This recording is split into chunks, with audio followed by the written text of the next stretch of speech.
suatu ketika dia sholat bersama imam. Ternyata imam itu adalah seniornya, dokter yang lebih senior dan hafal Quran.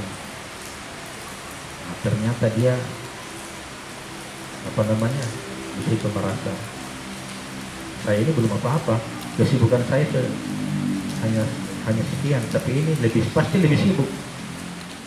Dia kembali dan keluar akan menambah hafalannya sampai khatam 30 juz. Jadi kadang memang sesuatu itu dengan melihat kejadian yang ada depan kita. Kemudian, jadi cinta kepada Al-Quran ini yang paling tinggi nih. Dan ada tingkatannya. Yang kedua sedang-sedang, yang kadang nanti dibuatkan aturan baru mau mengaji. Ya. Nah, itu juga santri di sini seperti itu. Kalau dia memang betul-betul cinta kepada Al-Quran juga. Dan ada satu dua seperti itu, tidak semua. Satu sudah luar biasa, baru sekarang sudah 15 dulu. Kalau kita kan banyak ya, ingin juga begini, tapi ingin juga seperti ini ya. Tapi kalau Al-Quran, saya kira orang yang sibuk itu perlu, kalau betul-betul ingin menghafal, mulai waktu itu dengan Al-Quran.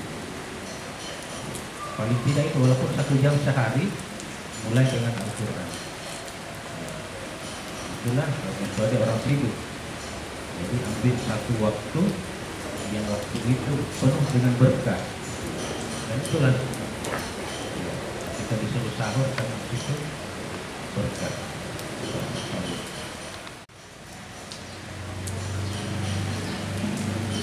Kemudian di dalam menjaga hafalan yang sudah kita hafal, ini perlu kita pakai hitungan. Perlu pakai hitungan. Makanya dulu metode yang dipakai oleh Andre Gurutta Sadet ya, itu darasa 40 ya. 40 ya, itu. Jadi kalau dia sudah hafal 1 juz, coba diamalkan itu. Coba meroja 40 kali. Meroja. Itu selain lancar juga kuat. Jadi hafalan itu ada yang lancar,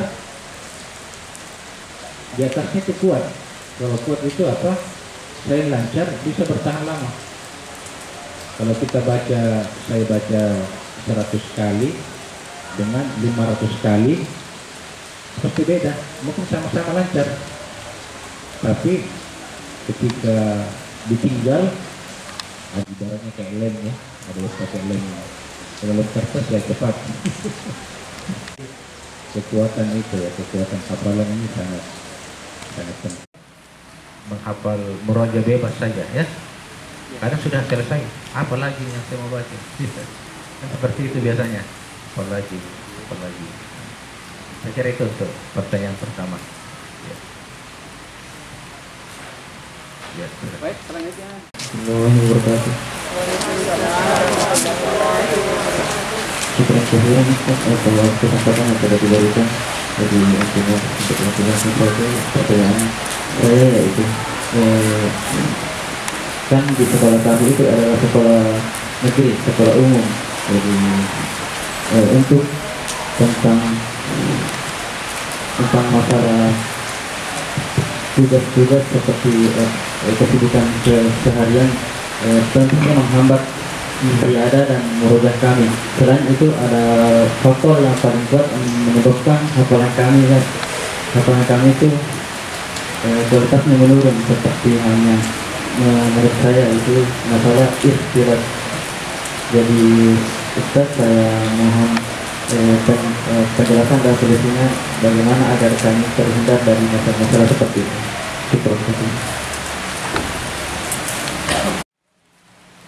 Baru-baru ini bulan berapa itu kami sempat ke Dubai ya, mengikuti musabaqah hafalan Al-Quran.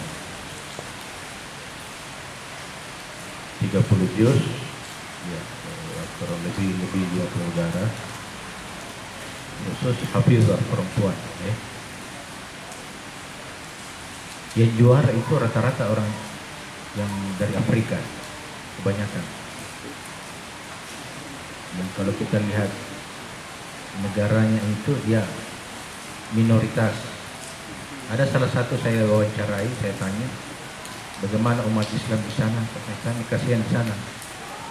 Kami hanya 10%, jumlah penghafal hanya sekian, sudah sampai 100.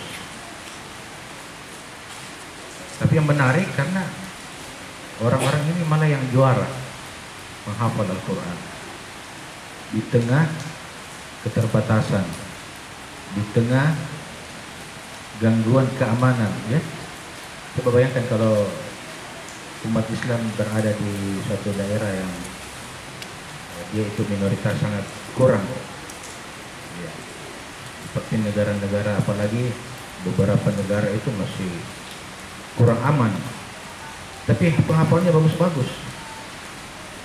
Ya, dibanding kita yang di sini aman-aman saja, tapi kualitasnya ini kadang kita terlena, ya, terlena dengan itu. Apa yang saya sampaikan bahwa ini saja mereka ini dengan penuh keterbatasan bisa memaksimalkan, ya, bagaimana dengan kita, ya, yang luar biasa. Daerah kita sejuk, tidak panas, banyak pohon-pohon, ya, udaranya bagus, ya, cuacanya seperti ini. Tapi kadang itu tidak membuat kita lebih semangat di dalam menghafal Al-Quran. Nah, jadi di dalam menghafal Al-Quran itu memang perlu bekal, ya, perlu bekal. Yang pertama, niat dulu. Niat itu memang betul-betul harus ikhlas. Ya, tak usah memikirkan untuk apa saya menghafal. Walaupun ini program sekolah, tak usah macam-macam, mau begini mau begitu. Apalagi karena pokoknya ada beasiswa. Nah, itulah salah satu saja itu, ya. Orang yang ikhlas insya Allah akan mendapatkan hasil yang maksimal dan tidak mengecewakan. Kemudian orang yang ikhlas itu akan mendapatkan nilai ibadah insya Allah, derajat yang tinggi, dan dengan keikhlasan itu maka urusan itu akan mudah, ya, urusan itu akan mudah di tengah kesulitan kita di dalam menghafalkan Al-Quran. Kemudian di dalam menghafal Al-Quran perlu ada himmah, yaitu semangat yang tinggi, ya. Dan ini biasanya, ya, perlu ada guru itu badal. Kalau istilah guru tahfiz itu badal kalau di sini, ya, badal. Ya, badal, para badal itu selain bertugas mengajar hafalan juga bertugas memotivasi, ya, menjadi motivator bagi para santri yang menghafal. Santri-santri yang menghafal itu, ya, perlu ditahu kemampuannya. Kok ini sampai di sini. Dia dalam 1 bulan dia sudah serius, tapi hasilnya ya seperti segini. Seterusnya, sehingga kita bisa memaksimalkan raihan bagaimana dia bisa dalam 1 semester atau dalam 1 tahun, ya, bagaimana hasil yang dia akan bisa dapatkan dalam menghafal Al-Quran. Ya, jadi di tengah-tengah kesibukan, dengan adanya cinta kepada Al-Quran, adanya semangat, tunjang lagi dengan istiqomah, ya. Tadi istiqomah itu bisa waktu, bisa tempat, ya. Tadi istiqomah waktu, pokoknya saya mau mengaji setengah jam sebelum asar, itu istiqomah saya di situ, setengah jam sebelum asar, namanya istiqomah. Jadi waktu tempatnya maunya di sudut sana, ya, sudut di pojokan atau di mana. Jadi istiqomah dalam menghafalkan Al-Quran. Ya. Jadi niatnya, himmahnya, kemudian istiqomah, dan jangan lupa terus berdoa. Ya, berdoa karena sebenarnya yang kita hafalkan ini adalah kalamullah, ya. Ya. Jadi kita mau kepada Allah, ya Allah, Engkaulah yang menurunkan Al-Quran ini, saya ingin Engkau mudahkan saya menghafal. Dan jangan lupa restu dari orang tua juga perlu. Setiap saat minta doanya, restunya. Kalau kita ini di dalam menghafal Al-Quran, karena doa ibu itu, doa orang tua, insya Allah akan dijabah oleh Allah Subhanahu wa Ta'ala. Jadi orang tua juga tidak cukup memberikan kontribusi biaya atau finansial saja semata, tapi juga dibutuhkan doa-doa, nutrisi spiritual, doa-doa, ya, untuk anaknya. Apakah tengah malam berdoa dan itu sangat diijabah. Katanya orang yang berdoa di tengah malam itu salat tahajud itu seperti anak panah yang pas kena sasaran, ya, sasaran kalau ada di panah itu titik tengah itu pas di tengah malam. Ya, ada yang menarik dari perjalanan salah satu guru saya yang menghafal Quran di Jawa. Beliau dulu tamat SMA. Setelah tamat SMA jadi bukan dari pesantren. Minta izin sama orang tuanya, karena orang tuanya itu masih belum terlalu tua. Minta izin, ibu, saya mau menghafal. Saya ingin kalau ibu bersedia, ya, karena saya lihat ibu ini juga berpuasa, tolong ibu berpuasa nanti ketika saya menghafal Al-Quran, ya. Dan setelah berpuasa berdoa kepada Allah. Alhamdulillah dalam waktu 2 tahun itu selesai 30 juz. Ya, padahal dia dari SMA, dari umum, cuma karena seleksi semangatnya dan kesabarannya juga bantuan doa dari orang tua itu. Setelah berpuasa, jadi bukan juga langsung setelah sholat, ya, tapi orang tuanya betul-betul memohon kepada Allah supaya anaknya ini bisa menghafal Al-Quran. Dan Alhamdulillah itu bisa. Itu wasilah yang baik, itu bisa untuk tujuan yang baik, ya, seperti berpuasa, bersedekah, dan seterusnya. Ya, seperti itu. Baik, selanjutnya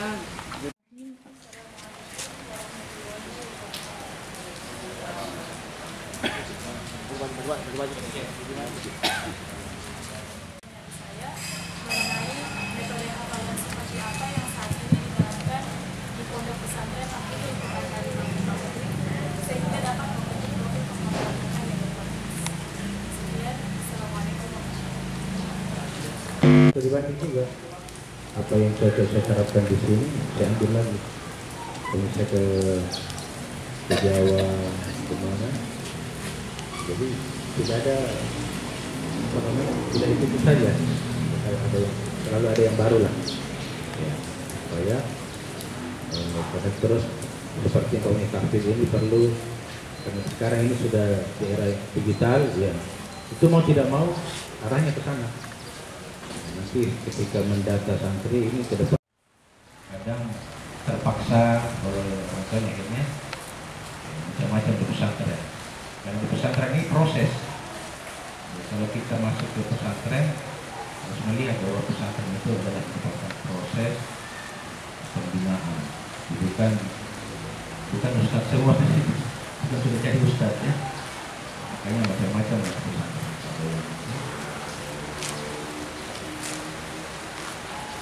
Ya, jadi ada program taksin. Setelah mereka lulus itu ada kelasnya, kelas taksin. Oh, ini kelas C. Kelas C itu kalau mengajinya itu masih belum mengenal tajwid, tapi sudah jalan. Ya sudah beberapa urut, belum masih banyak yang belum. Ini sudah halus lah. Kalau mengaji itu sudah halus, jadi bukan pendidikannya. Kalau di apa namanya? Kalau di tes bacaannya sudah lancar ya. Ada kelasnya. Jadi sebelum mereka resmi menghafal, ya harus melalui kelas itu dulu, sehingga mereka yang ya di pesan hafalannya atas 100 atau hanya di 30, ada juga banyak ya. Di 30 saya, tapi mereka sudah melalui tahapan tahsin. Untuk tahsin, insya Allah diharapkan mereka itu sudah bisa beriman dengan baik dan mengajarkan Al-Quran dengan baik. Itu sasarannya. Walaupun tidak hafal 30 juz, dengan adanya program tahsin ini kita sudah mencetak melahirkan guru Al-Quran yang berkualitas, yang mana supaya pengucapan ini tidak kasar, sampai betul-betul halus ya, tidak kaku ya. Dan itu terus, kalau membaca Al-Quran harus dengan latihan terus. Kadang 5 kali sehari itu ulang, ditahsin lagi. Udah dengan bismillah saja berapa lama itu ya, Al-Fatihah berapa lama sampai mereka bisa baca dengan baik. Nanti setelah hafal Al-Baqarah dites baru boleh resmi menghafal. Jadi dia dulu hafal memang Al-Baqarah baru resmi menghafal ya. Ya, kalau kita sehingga dia harus berjuang dulu untuk resmi menjadi peserta tahfidz, dia harus melewati program tahsin Al-Quran ini. Jam-jam wajib, ada jam wajib tahfidz, mulai jam 6 sampai jam 7 pagi, kemudian sore sampai dari ba'da asar sampai jam 5, beberapa hari kecuali hari olahraga ada juga. Kemudian malam setelah isya ya, jam 9 sampai jam 10. Kegiatan belajar mengajar di sekolah ya. Kemudian ada bidang tahfidz yang menengah pertama itu, atau rekaman pertama ini agak susah untuk dirubah. Makanya biasanya ada santri yang masuk hafalannya sudah banyak, ketika masuk itu agak lama adaptasi karena harus dibongkar lagi, dimulai lagi, karena dia sudah tersave hafalannya yang kira-kira masih perlu untuk perbaikan yang sudah dihafal. Bismillahirrahmanirrahim. Assalamualaikum warahmatullahi wabarakatuh. Waalaikumsalam warahmatullahi wabarakatuh. Yang saya hormati Bapak pimpinan Pondok Pesantren Hafizul Quran Al-Imam Rizim. Yang saya hormati Bapak Ibu Pembina serta anak-anakku sekalian yang saya cintai dan saya banggakan. Mayatil amalina maniyatil.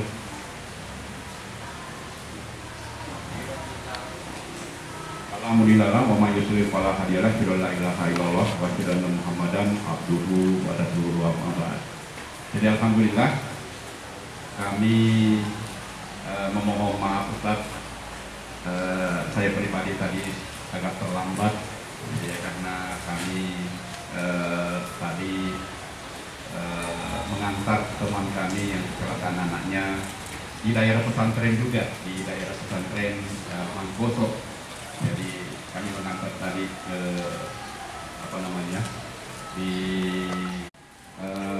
kami juga memohon maaf. Kiranya Ibu Kepala UPT Matudu Wajo bersedia ke sini.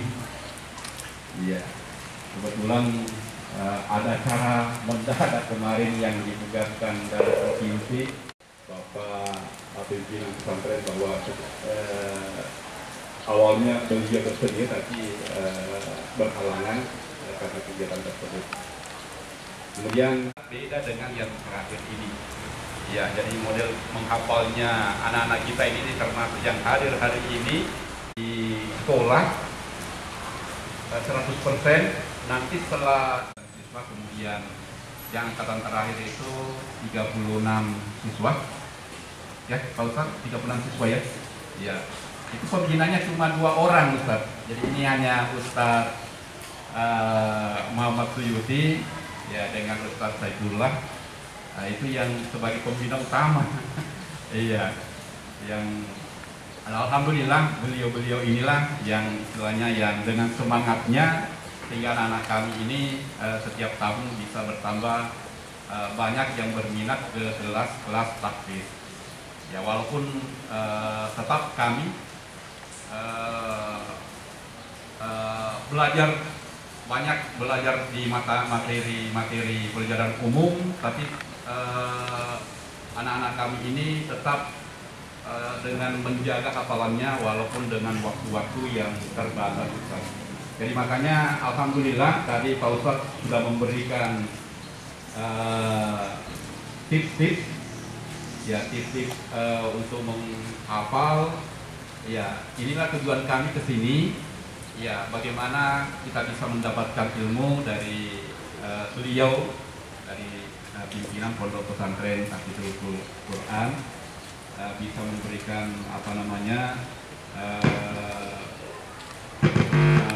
kepada Bapak pimpinan Pondok Pesantren Tahfidzul Quran Imam Azim ini bersedia menerima kita di tempat ini, bersedia membagi ilmunya kepada kita semua. Ya, walaupun hanya sedikit waktu ini, tapi dari petunjuk-petunjuknya tadi beliau kita bisa terima dengan baik, bisa kita serap dengan baik dan bisa kita manfaatkan ke kegiatan selanjutnya kita nanti.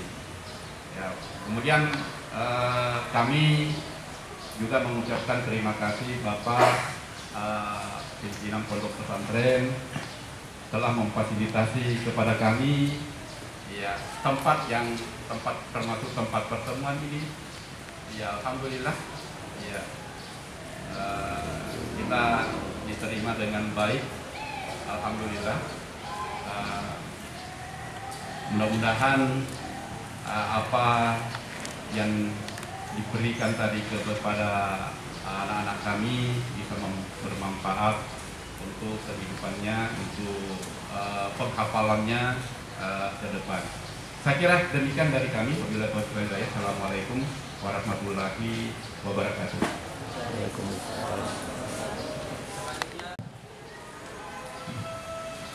Mari kita berdoa kepada Allah Subhanahu wa Ta'ala. Semoga apa yang kita cita-citakan ini, apa yang kita bangun berupa menjadi cita-cita kepada Al-Quran Al-Karim, senantiasa mendapatkan ridho dari Allah Subhanahu wa Ta'ala. Dan juga minta untuk kita juga senantiasa mendoakan kami dan juga pesantren ini semoga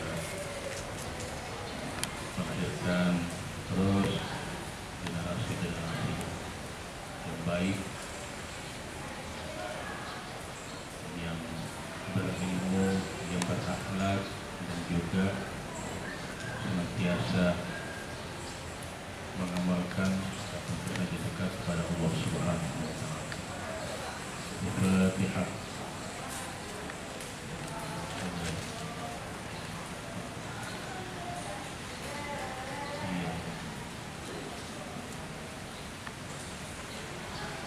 Bismillahirrahmanirrahim. Alhamdulillahirabbil alamin. Allahumma shalli ala sayyidina Muhammadin wa ala alihi wa sahbihi ajma'in. Rabbana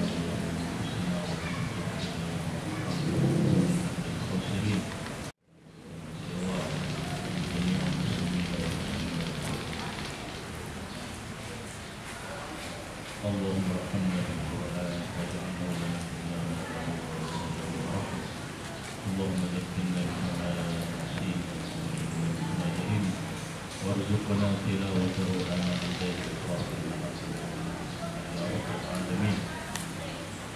اللهم اجعل القرآن لنا في الدنيا قرينا وفي القبر مونسا وفي القيامة شفيعا وعلى الصراط نورا وإلى الجنة رفيقا ومن النار سترا وحجابا ولصراط كل آدمين وإماما. اللهم ارزقنا فهم النبيين حفظ المرسلين وإلهام الملائكة المقربين. ربنا هب لنا من أزواجنا وذرياتنا قرة أعين واجعلنا للمتقين إماما. ربنا آتنا في الدنيا حسنة وفي الآخرة حسنة وقنا عذاب النار. وصلى الله عليه الحمد لله رب العالمين.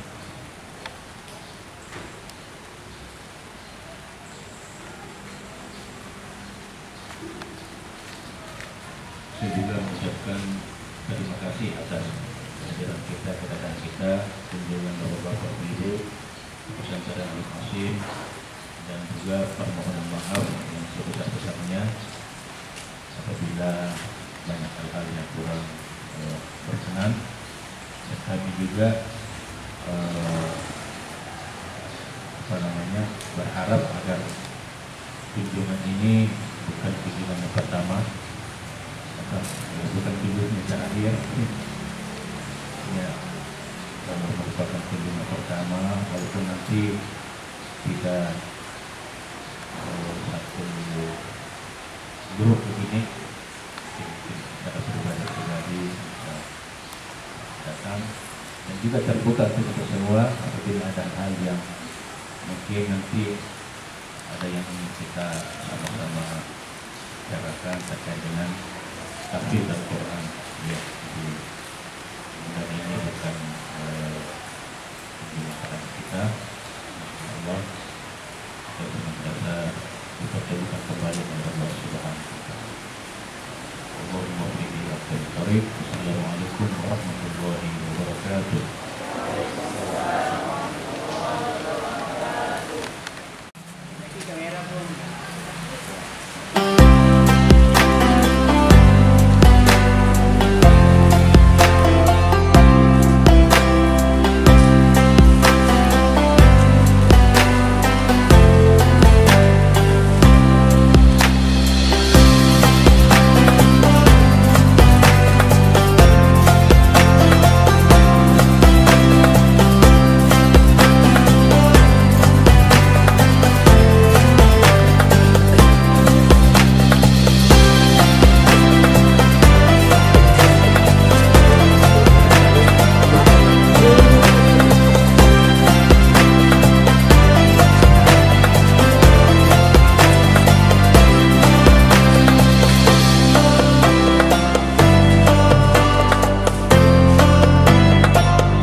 Assalamualaikum warahmatullahi wabarakatuh. Jadi kami dari UPT SMA Negeri 7 Wajo, salah satu program yang diunggulkan yaitu program tahfiz, dan alhamdulillah kami selaku pembina Tahfiz UPT SMA Negeri 7 Wajo setiap tahunnya ada agenda yaitu study tour, di mana study tour ini memberikan motivasi kepada siswa kami untuk bagaimana meningkatkan hafalannya. Nah, kemudian karena adanya study tour ini, kami juga selaku pembina betul-betul mengajak para siswa dan siswi agar kualitasnya itu ya kualitas hafalannya lebih ditingkatkan. Dalam artian kita bukan sekedar melihat pondok tahfiz yang lain bahwa seperti ini, minimal apa yang disampaikan oleh guru yang dikunjungi Pondok Pesantren Tahfiz Imam Hasim di Makassar. Nah, itu salah satu masukan daripada masukan untuk pembina SMA Negeri 7 Wajo untuk memikirkan masa depannya, bagaimana tahfiz ini ada evaluasi supaya lebih berkualitas. Nah, dalam momen study tour ini, harapan kami selaku pembina, bagaimana siswa kami lebih semangat lagi menghafal dan melihat dari pondok tahfiz yang lain supaya dia termotivasi. Ya, selanjutnya sebagai refresh juga supaya anak-anak kami ini setelah dia serius menghafal, belajar dan lain sebagainya, dia juga memiliki keinginan dan pengetahuan tentang Al-Quran sekaligus menyehatkan badannya dalam artian dia refresh atau rihlah. Sekian dari kami. Wabillahi taufiq wassadah. Assalamualaikum warahmatullahi wabarakatuh. Ya, bismillahirrahmanirrahim. Assalamualaikum warahmatullahi wabarakatuh.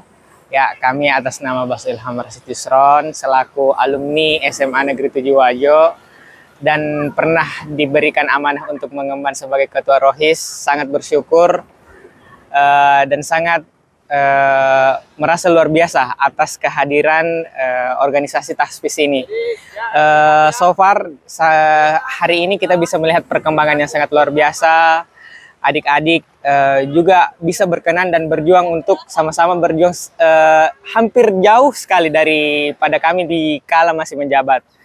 Kemarin kami hanya 1-2 orang, sekarang kita sudah bisa lihat puluhan siswa sudah berjuang untuk menghafalkan Al-Quran. Dan ini adalah langkah awal yang sangat luar biasa, loncatan-loncatan yang sangat luar biasa demi menyongsong SMA Negeri 7 Wajo yang lebih luar biasa lagi. Bismillahirrahmanirrahim. Assalamualaikum warahmatullahi wabarakatuh. Alhamdulillah. Ya Rabbana lakal hamd kama yanbaghi li jalali wa azimi sultanik. Allahumma salli ala Sayyidina Muhammadin wa ala alihi wa sahbihi wa sallam. Salam bahagia di pagi hari ini. Kita patut bersyukur kepada Allah Subhanahu wa Ta'ala atas segala rahmat dan kasih sayangnya, terutama nikmat kesehatan, kesempatan, sehingga kemarin dan hingga hari ini kita sudah melaksanakan kegiatan study tour,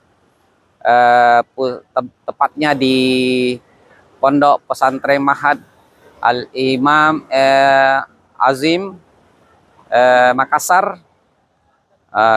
Kita melakukan kegiatan ini dengan harapan kita akan mendapatkan banyak hikmah, banyak pesan, dan banyak berkah yang kita dapatkan. Perlu saya sampaikan bahwa kami dari pembina tahfiz UPT SMA Negeri 7 Wajo sangat mengharapkan yang namanya perubahan yang mendasar adalah bagaimana metode yang ada di tahfiz UPT SMA Negeri 7 Wajo itu dapat berubah dan dapat diperbaiki, karena selama ini hanya menggunakan murajaah dan ternyata banyak hal yang perlu dibenahi, terutama bagaimana memperbaharui cinta terhadap Al-Quran, bagaimana mencintai Al-Quran. Di samping itu juga bagaimana hikmah, semangat menjadikan Al-Quran sebagai teman. Artinya apa? Fokus kepada Al-Quran meskipun di dalam berbagai macam kesibukan keseharian kita, tetap kita memfokus kepada Al-Quran, memurajaah dan membaca Al-Quran. Kemarin kita ada mendapatkan sebuah inspirasi dari pimpinan Pondok Pesantren Al-Imam Azim, bahwa ternyata meskipun kita memiliki banyak kesibukan, akan tetapi ketika kita memiliki cinta kepada Al-Quran, maka secara otomatis waktu dan kesempatan tetapi kita akan mendapatkannya. Dan itu terbukti di dalam Al-Quran bahwa Allah Subhanahu wa Ta'ala memberi pesan kepada kita, wa laqad yassarnal Qur'ana lizikri. Sungguh kami telah mudahkan Al-Quran untuk dijadikan sebagai pelajaran, untuk dihafal dan dikuasai. Dan itu juga terbukti bahwa mulai dari anak-anak sampai kepada orang tua, baik sempurna fisiknya maupun tidak sempurna fisiknya, itu mampu membaca dan menguasai Al-Quran. Dikisahkan sedikit saja bahwa ada seorang dokter, hafalannya 5 juz, setelah dia keluar negeri, dia menjadi makmum, kemudian mendengarkan imam menjadi imam, bacaannya bagus, taksinya bagus, tahfiznya bagus. Setelah itu dia bincang-bincang, setelah sholat ternyata seniornya, dia mengatakan bahwa dia sudah sadari pada saat itu bahwa ternyata saya ini tidak seberapa kesibukan saya dibanding senior saya. Senior saya sudah hafal 30 juz. Dengan demikian saya harapkan kepada peserta tahfiz tahun ini, baik angkatan ketiga maupun angkatan keempat, marilah kita berbenah diri, mempersiapkan diri untuk meluruskan niat kembali, niat ikhlas untuk menguasai dan membaca Al-Quran. Dengan bacaan Al-Quran, rahmat dan kasih dan berkah Allah akan melimpah kepada kita. Mudah-mudahan dengan adanya usaha, semangat kita untuk membaca Al-Quran dan menghafal Al-Quran, kita mendapatkan berkah dari Allah Subhanahu wa Ta'ala. Di dalam ayat, salah satu ayat, Allah Subhanahu wa Ta'ala berpesan, ya ayyuhan nas qad ja'atkum mau'idatun mir rabbikum wa syifaa'un lima fis sudur.